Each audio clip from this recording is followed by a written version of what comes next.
जी तो प्यारे बच्चों, कैसे हैं आप? मैं उम्मीद करता हूँ कि आप सब ठीक होंगे। आज की वीडियो में बात करेंगे चैप्टर नंबर 17, रिएक्शन काइनेटिक्स। इसके एक्सरसाइज में मौजूद शॉर्ट क्वेश्चन आंसर्स। तो काफ़ी इंटरेस्टिंग चैप्टर है और काफ़ी इंटरेस्टिंग सवालात भी हैं इस चैप्टर में। पहला क्वेश्चन है, what is successful collision? Successful collision जो है वो क्या होता है? सक्सेसफुल कोलिजन आखिर कैसे हो जाता है? तो बच्चों, सक्सेसफुल कोलिजन जो है is one of the results in the formation of products. For collision to be successful, the colliding particles must have the correct orientation and energy equal to the greater than the activation energy. यानी successful collision जो है वो ये होता है कि जब उस चीज़ का रिजल्ट होता है कि जब प्रोडक्ट्स बन जाती हैं। यानी कि अगर आपके पास एक चैम्बर है, एक बॉक्स है, एक वॉल्यूम है, उस वॉल्यूम के अंदर जो है वो कोलिजन जो है, लेट्स से दैट ये बॉक्स है, ठीक है, और इस बॉक्स के अंदर जो है वो पार्टिकल्स हैं, ठीक है, और ये अगर आपस में कोलाइड करते हैं और इनकी काइनेटिक एनर्जी काफ़ी अच्छी होती है, और ये पार्टिकल आपस में कोलाइड करने के बाद लेट्स से दैट कि ये प्रोडक्ट बन जाते हैं, यानी कि एक दूसरे के साथ जुड़ जाते हैं। तो इसको हम कहेंगे सक्सेसफुल कोलिजन, क्योंकि जो रिएक्टेंट्स थे वो क्या बन गए? प्रोडक्ट्स बन गए। आई होप आपको समझ में आ गई होगी। उनकी एक्टिवेशन एनर्जी भी होनी चाहिए ना। For a collision to be successful, the colliding particle must have correct orientation and energy equal to और greater than the activation energy. यानी इनकी एनर्जी एक्टिवेशन एनर्जी से ज़्यादा होनी चाहिए, ये एक्टिवेशन एनर्जी की इक्वल होनी चाहिए।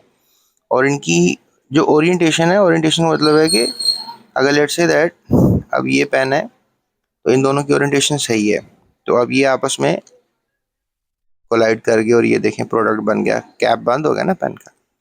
और अगर ऐसे होगा तो फिर दैट इज़ नॉट गुड।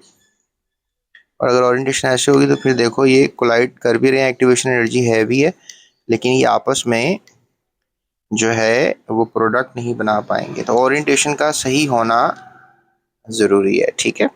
चलो अब हम करते हैं दूसरा question.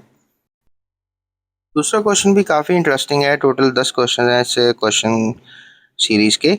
How does increase in temperature increase the rate of reaction? अगर हम टेम्परेचर बढ़ा देते हैं तो फिर रिएक्शन का रेट कैसे बढ़ जाता है? अरे बच्चों देखो, जब आप टेम्परेचर को इंक्रीज कर देते हो ना तो रिएक्शन का रेट ऑटोमेटिकली बढ़ेगा। क्यों? देखो, as the temperature of a reaction is increased, the kinetic energy of the participating reacting particles also increase. यानी कि जो अंदर पार्टिकल्स होते हैं, ठीक है, सिस्टम के, अगर आप टेम्परेचर ज़्यादा लोगे तो इसके कोलिजन्स जो हैं वो क्या होंगे? ज़्यादा होंगे, क्योंकि सबकी काइनेटिक एनर्जी बढ़ गई है टेम्परेचर बढ़ने से। So in turn increase the velocities of the movements. इनकी फिर वेलोसिटी ज़्यादा होंगे और कोलिजन्स भी ज़्यादा होंगे। As a result the collisions will lead to the occurrence of reactions also increase, और फिर रिएक्शन होने के चांसेस भी बढ़ जाएंगे। So enhancing the rate of reaction. ऐसा क्यों होगा? इन्हांसिंग में बढ़ाना रेट ऑफ रिएक्शन से, यानी कि टेम्परेचर बढ़ाने से आप रेट ऑफ रिएक्शन भी इन्हांस कर देते हो, बढ़ा देते हो, ठीक है। तो खूबसूरत सा जवाब था इसका। चलते हैं अगले क्वेश्चन की तरफ। काफ़ी इंटरेस्टिंग चैप्टर है ये। चलते हैं तीसरे सवाल की तरफ। 17.3, डिफाइन एक्टिवेशन एनर्जी। देखो बच्चों, एक्टिवेशन एनर्जी का बड़ा आसान ही है। Minimum amount of energy, minimum energy required to start a chemical reaction. वो एनर्जी जो चाहिए ताकि केमिकल रिएक्शन स्टार्ट हो जाए, उसको कहते हैं एक्टिवेशन एनर्जी, ठीक है। तो बस ये आपने याद रखना है। उसके बाद अगला क्वेश्चन है, why does the burning of sulphur why does the burning of sulfur proceed slower in air than in pure oxygen? यानी कि प्योर ऑक्सीजन में सल्फर ज़्यादा जलेगा और हवा में कम जलेगा, क्योंकि हवा में जो ऑक्सीजन की मिकदार है वो 21% है। और जब आप प्योर ऑक्सीजन की बात करते हो, यानी कि आपने एक चैम्बर ले लिया, उसमें ऑक्सीजन ठूसी हुई है डाली हुई है, तो दैट इज़ 100% ऑक्सीजन। तो आप खुद सोचो, 100% ऑक्सीजन में कोई चीज़ ज़्यादा अच्छी जलेगी या 21% ऑक्सीजन में? क्योंकि एटमॉस्फेयर में ऑक्सीजन की मिकदार 21% है। सल्फर ज़्यादा तेज़ जलेगी उस जगह पे जहाँ पे ऑक्सीजन की मिकदार ज़्यादा होगी। The burning of sulphur proceeds slower in the air than in pure oxygen. It is because the air contains only 21% oxygen. ये बात की मैंने आपसे. While the pure oxygen is much higher concentration, यहाँ पर इसकी concentration oxygen की ज़्यादा है, leading to the higher collision frequency. Oxygen ज़्यादा होगा, collision frequency डेफिनेटली सल्फर और ऑक्सीजन की ज़्यादा हो जाएगी ना. जब 21 ऑक्सीजन होगी तो किस पार्टिकल ही टकराएंगे ना सल्फर के साथ, सल्फर एंड ऑक्सीजन मॉलिक्यूल. तो बड़ा एक सेंसिबल सा और शॉर्ट सा मैंने आंसर दिया. ये नोट्स काफ़ी मैंने ना प्रिसाइज बनाए हैं आपके लिए, छोटे और सही, और जिसके नंबर पूरे लगे हैं आपके ना बोर्ड में, तो आपने ये ज़रा फॉलो करने हैं, ठीक है. चैप्टर वाइज भी चाहिए तो वो भी आपको मिल जाएंगे. ओके, लेकिन मिनिमम अमाउंट होती है एक, वो पे करनी है. ये एक्सरसाइज के तो आपको फ्री मिल जाएंगे. उसके बाद जनाब, why a catalyst used in a reaction is preferably taken in the powdered form. यानी कि जो कैटलिस्ट जो है आप यूज़ कर रहे हैं उसको हम ज़्यादातर जो रिएक्शंस के अंदर पाउडर की शक्ल में क्यों लेते हैं. A catalyst used in a reaction preferably taken in the powder form because powder form increase the surface area. Powder में होने की वजह से सरफेस एरिया बढ़ जाता है, ये बड़ा रीज़न है. प्रोवाइडिंग मोर एक्टिव साइट्स, फिर इससे ये होता है कि जब सरफेस एरिया बढ़ता है तो फिर ज़्यादा जगह पे जो रिएक्टेंट्स हैं वो टकरा सकते हैं कैटलिस्ट से, for a reactant molecules to absorb and react, thus increasing the rate of reaction. उसके बाद जनाब हमारे पास आता है 17.6. Why is the rate of reaction often very fast at the beginning of the reaction.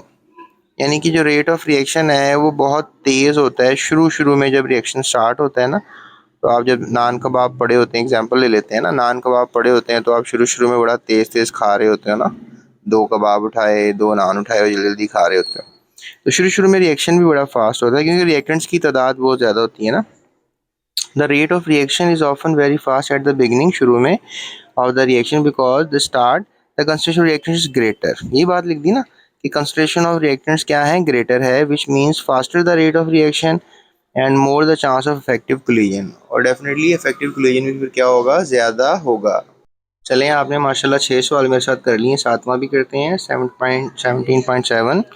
Magnesium does not react with air at room temperature but it reacts very fast at high temperature giving intense white light. Explain. अच्छा, at room temperature magnesium जो है वो react नहीं करता है. Magnesium do not have enough energy to break their bonds and start a reaction with the oxygen in the air. When magnesium is heated at high temperature, जब आप उसको high temperature पे हीट करते हो फिर मैग्नीशियम इग्नाइट हो जाता है. That is called the magnesium ignition. वो जो फुलझड़ियाँ होती हैं ना उसकी बात हो रही है. एक्टिवेशन एनर्जी क्या है जी, the heat provide starting energy, activation energy मिल जाती है नीडेड फॉर द रिएक्शन. अभी आप माचिस की तीली इस फुलझड़ी के पास लगाई रखो तो कोई फर्क नहीं पड़ेगा उसको ना, लेकिन अगर एक ज़रा सी साइड भी जल गई उसकी तो फिर वो एकदम एक्टिवेशन एनर्जी सारे पार्टिकल मैग्नीशियम की फुलझड़ी को मिलेगी और वो कह लो कि बहुत अच्छे तरीके से वाइट लाइट देगी ना. मैग्नीशियम रिबन जिस तरह जलते हैं, फुलझड़ी जिस तरह जलती है, वाइट लाइट देती है. सो केमिकल रिएक्शन क्या होगा, the magnesium starts to burn rapidly reacting with oxygen to form a magnesium oxide. Magnesium जो है वो ऑक्सीजन के साथ रिएक्शन करेगी और मैग्नीशियम ऑक्साइड जो है वो बना देगी. ठीक है. Energy release, the reaction is very strong and release a lot of energy at once, giving intense white light. और white light देते हुए, ठीक है. उसके बाद जी what happens to the reactants after they climb the energy hill during a reaction. यानी कि क्या होगा reactants को after they climb the energy hill during a reaction. ये हमने पढ़ा था ना एक्टिवेशन एनर्जी में, ये क्लाइम हिल है, that is the climb hill they are talking.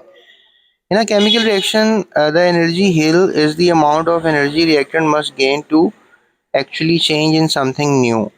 And once the reactants reach the top of that hill, ये reactants जो हैं जब वो top of the hill पे आ जाते हैं, they reach a very unstable state where there is original bonds are broken, और यहाँ पे original bonds broke हो जाते हैं. So they immediately slide down, और फिर क्या होता है, slide down to the other side of the hill as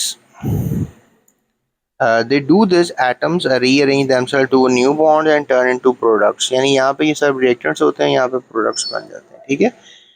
तो ये स्टोरी है जी। उसके बाद 17.9 की तरफ चलते हैं। तो second last question, how does a catalyst lower the activation energy of a reaction? जो कैटलिस्ट होता है वो कैसे एक्टिवेशन एनर्जी कम कर देता है? A catalyst lowers activation energy by providing an alternative reaction pathway. वो एक और पाथवे दे देता है with a lower energy barrier allowing the reaction to occur faster, ताकि रिएक्शन तेज से हो जाए। So give any two features of the catalytic action of an enzyme. दो फीचर्स बताओ catalytic action of an enzyme के। High specificity, enzymes act only in a particular substrate, and reusability, the enzyme is not consumed and can be used repeatedly। ये मैं आपको दोबारा पढ़ देता हूँ। reusability, the enzyme is not consumed and can be used repeatedly, right?